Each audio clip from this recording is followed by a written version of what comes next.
Hello guys, welcome back to Tactic Tutorial.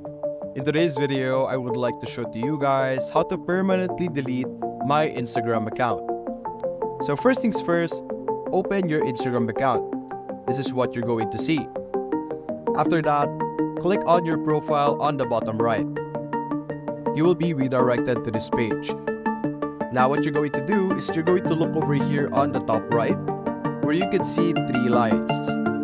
Selecting this will show us our settings and activity. The next step is to select Accounts and Center.